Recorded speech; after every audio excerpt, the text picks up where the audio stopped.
Hey, everybody, it's the Drive to School podcast. I am Pastor Goodman, your host. Joining me today, Michelle Bauman, Director of Y for Life. How's it going, my friend? It's going great. It's so great to be here and to see you again. I feel like I've been traveling here, there, and everywhere, and now I get to be home and to meet with you for the Drive to School podcast. It's a really good thing when you're home long enough that you can actually put your suitcase away and it's not just sort of laying on the floor ready for the next time that you have Yep. to put more stuff in it. What's Y for Life been up to keep you so Yeah, we busy? just finished our YA for Life in Puerto Rico, our gathering there, which was super exciting. And we hope people sign up for our next event in DC. So, both for Y for Life and YA for Life, but lots of conferences, travel to Missouri and Kansas. And um, next week, headed out to Beautiful Feet in Minnesota. So, yeah, getting to see lots of young people, lots of high school and college youth. And to see lots of the world as well. I love it. How can they keep track of you? What are your socials? Yeah, so LFLY for Life on Instagram, on TikTok, on Snapchat, on Facebook, we're just Lutherans for Life. But yeah, look us You know up. your market. Yeah, that's right. That's right. So LFLY for Life, you'll see all of our, or LFLYA for Life. You'll see all of our new things. We've got some new resources out for little Lutherans, but we also have some resources out for junior high and high school and college. So very excited to be able to share those with all of our youth. That's awesome. You should absolutely check those out. They're phenomenal. Um, we are working our way here through life issues in the book of Genesis, and you're brave. We're coming to one of the genealogy chapters. Those are the ones that everybody sort of wants to skip over. We're in Genesis chapter 10, and this is the place where I can't pronounce the names right, and it's embarrassing, and no cool stories happen. So like, let's skip this. And the Tower of Babel is next too. That's a fun one. And you're like, no, there's actually cool stuff here. Let's talk about it. So show me Yeah. life issues in Genesis chapter 10. Yeah, and I will say when I first read it, I thought, "Oh, maybe we should skip this chapter," but then then I looked closer, right? So we know Noah has 3 sons, Shem, Ham, and Japheth, right? And, Mhm. Shem is the oldest, actually, Ham is the youngest, and, just as a review, this last chapter, we, talked about, Noah and his drunkenness and how Ham, laughs at him, and then his brothers cover him, and so, anyway, it's really interesting. We turn this page and we see the lineage of each son, and Japheth and Shem. Their lineage is a lineage where the peoples, the clans, and again, God gifts them land and generations that follow them, and even language and culture that goes with each of the sons and their descendants. Which what a wonderful gift, right? Mhm. Um, very life affirming. But those two brothers, Shem and Japheth, their lineage, they follow God. They are peacemakers. We see that they continue to live in the grace of God, follow His wisdom, and we actually see the Messianic line continues through Shem, and Right. so God preserves that promise of Jesus, the promise of the coming Christ through Noah's son. But then we take a look at Ham, and this is really interesting. So Ham's sons, his descendants, are connected to places like Nineveh and Babel and Sodom and Gomorrah. And his descendants become the Canaanites, which we know later on in the Old Testament, the Canaanites, they do not end up following God, right? And so here we see 3 brothers, and one brother takes a different path, and it is not the path that God would have. We see, especially in this, like this man named Nimrod. I really Mm. love that name. It's a solid name. It is. You're just like, yeah, Yeah, if yeah, you're looking, just yeah. Maybe we don't want to use it to name our own kids, but we might use don't it in rule other anything out. ways. Names go in cycles, They do. and the like Esther is coming back, Totally. and Stephanie is going to be an old person's name here pretty soon, Yeah. and so Sense we could have some Nimrod right? soon. You don't know. Who knows? But Nimrod is unique. Nimrod is called the first mighty hunter. And like that sounds really cool, right? He's like this really great man. He's a great Mhm. hunter. And yet, when we look like between the lines and we read the notes, we realize he's kind of a hunter of men, right? Hmm. More so than a hunter of animals. Like he is a mighty ruler. He and his people, his clansmen are they overtake others. They conquer other peoples. So he's like he's in it for power.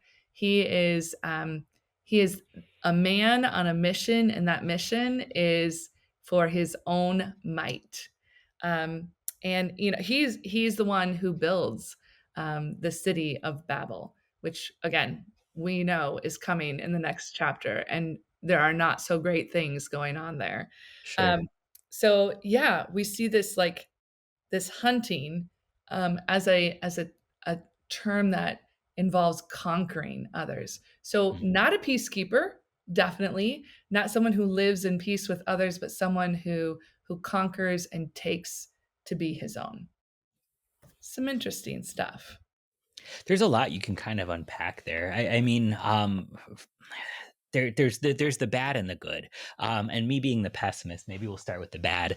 Um, I think generational trauma actually is a thing. I think that for Ham to be locked up on the boat, to have watched everything fall apart, and to be secondhand to it, God didn't speak to Ham. God spoke to Noah. Ham was just sort of watching it all unfold, and like by the end of it, you can see just already the cracks in it. And we've talked in an earlier episode that Noah remained in faith throughout those all the time on the ark, but not necessarily without sin. Faithful Right. people have sins that they take to the Lord. I wonder what Ham sort of witnessed that made him so quick to sort of to laugh at his father's nakedness, to turn from the way of the Lord, but also to seek power. The people who seek power the most so often are the ones who are sort of the least secure in the idea that they'll be taken care of. If you don't have anybody taking care of you, you need to care for yourself. You see the beginnings here. What can we learn from that? Yeah, I, that's an excellent observation, and I think in these stories, well, certainly, yeah, insecurities lead to a need for to make oneself feel better, right? To make oneself feel more important, and I think very clearly here we see, okay, so Ham and his descendants they have gifts, right? They can build communities, they can raise nations, and just as we have gifts that are given by God to be used for His good, right? And we as God's people, every day we have that choice to use those gifts for good or for evil. Mhm. And of course, we fail, we sin, we use the good gifts that God has given us for evil. But here we see, how that evil can compound itself, and eventually, the choices we make build up to the possibility of walking away from the faith, right? The possibility of leaving the flock, that God calls us to be part of, and actually makes us part of, right? Not that we have to decide every day to be part of that flock. God makes us part of that flock, and we receive His gifts unless we turn away from them. I Sure. think. Go ahead. Sorry. No, go on. No, I think it's also really like a really great example for today's youth of what happens or what can happen when we grow up and we become our own adult, right? Mhm. Um, we're talking to high school students on this podcast. Many of them will be heading off to college soon. They're going to have some freedoms and some choices to make to either to remain in the faith Sure. or to kind of experience some other things, right? Some worldly things. And um, as we become adults and as we choose a spouse and as we raise a family, there are always two paths. There are always two paths, um, and one is the path that the narrow path that we hear about, right? Which is the path that God desires us to walk, and then there is the other, right? Hmm. And so I think just as high schoolers are thinking about leaving home and going to college, Um, this has some real practical applications, right? Do I go to college and find a Lutheran church to attend while I'm there?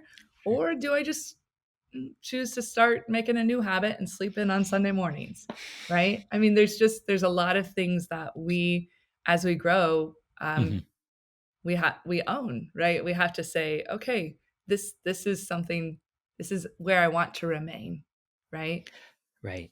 I think that like one of the places you can talk about it would be in terms of freedom. I think is sort of what everybody gravitates towards when it comes to this language. Like Ham is away from his father. The kids they go off to school. And you're right. You can for the very first time make your own choices and you are free. But I think old Adam so often sort of mistakes freedom for covering up fear.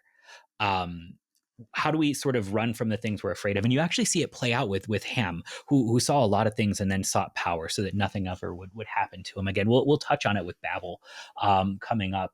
But of all the places where you start to see Nineveh, Babel, Canaan, all of the places where the descendants of Ham are sort of raised to seek power in all things, it's pretty easy to see underneath the radar as soon as God's people start to interact with them. That fear is actually the thing ruling the day. That the Ninevites end up in sackcloth and ashes, weeping in repentance, and you start to see that a lot of the proclivities that are happening there are happening largely to cover up a greater fear. Babel, that they're trying to build a tower to heaven. We'll talk all about this, but I don't know how to look at this and call it anything other than fear driven. It's easy to sort of go out and live your life under the idea that I can do what I want. It sounds like great freedom, but the real freedom is actually found in the other two brothers who are just unafraid, even though they might not be mighty, unafraid, even though they might be making choices that are less fun, and that's maybe the better way to sell it because you're not going to convince any rational sinful human being, hey kid, it's fun going off to college and practicing abstinence. At the same time though, there's a freedom that comes inside of God's law because it's actually directed towards the good of neighbor, towards the good of community, towards the good of self, and largely it is away from the fear of then what happens if somebody catches something, what happens if somebody gets pregnant, what happens if is a dangerous thing that leads you further and further and further away from all of these things. And so yeah, when you're going to go to college, like find a church. Like honestly, make sure there's a church before you pick a college. In the same way, like you wouldn't go there and wonder, like, I wonder if they'll have dorms or if I'm just going to have to live in my car. I should check on that. I wonder if they'll have a church that I can go to and say amen at the end of the sermon, or if I'm Yeah. just going to have to figure something out. Yeah, and God comes to conquer that fear. God comes to destroy that Mm, fear, right? In his son Christ. And we don't need to be afraid. We don't need to worry about what comes tomorrow because God has that in hand, right? absolutely. He has clothed the lilies. He has cared for the birds. He will surely clothe and care for us as well, and provide all we need. And it is true, even though Ham and his descendants, they fall away from God, right? They become the Canaanites who are the unfaithful. Even with them, the Bible talks about how God provides for them the land, the Mhm. language, the culture. God is still giving them gifts. God Yeah, is still calling them back, right? Wanting to care for those he loves. And so that too is a great message for the rest of, for all of us. We can be Ham at times. mhm, We can be the people that turn our backs on God, and maybe some of our listeners have turned their backs for quite some time, and yet God is still providing for them. God is right. still in and active in upholding their life, and that conquers fear, that conquers worry, Mhm. that gives us something to hope for and joy to live Absolutely. for.